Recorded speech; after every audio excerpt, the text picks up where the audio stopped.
Okay, YouTube, this is my very first video ever, so please bear with me. I'm doing a review of a Vevor 120 volt hydraulic pump.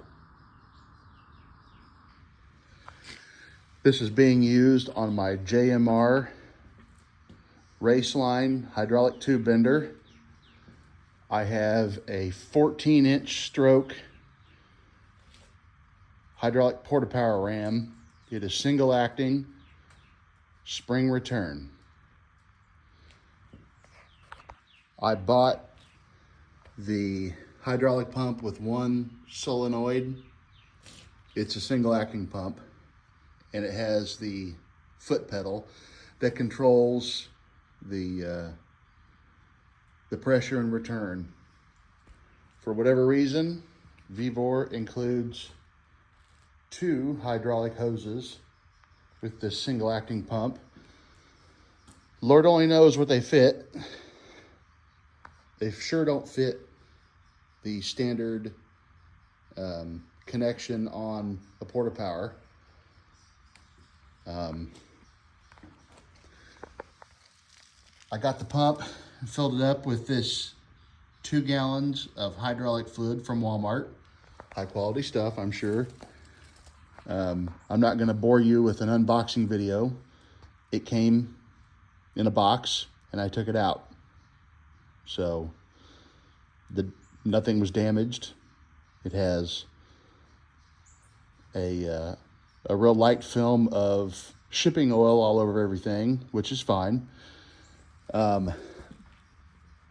I already owned a hydraulic foot pedal pump, so I took the hose off of it and installed on my pump because I know it already works. The reason I went with this electric hydraulic pump was because my hydraulic foot pedal seems to not work very well with my single stage air compressor. It was struggling. I tried it with a different 2-stage air compressor and it worked much better, so I had to make the decision to either buy a 2-stage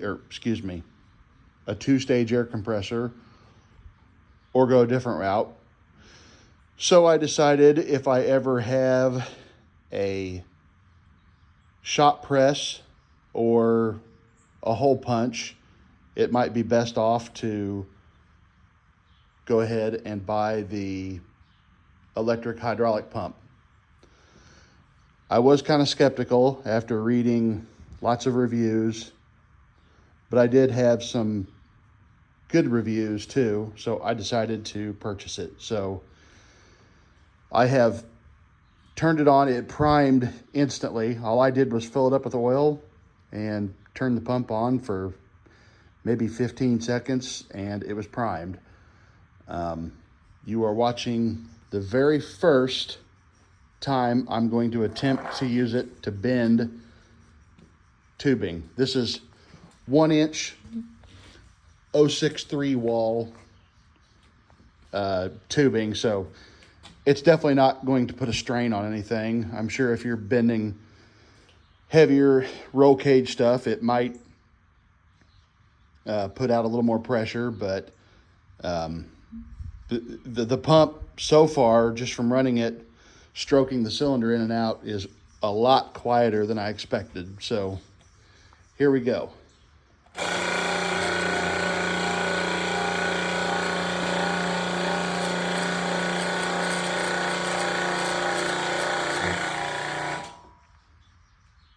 I get about 45,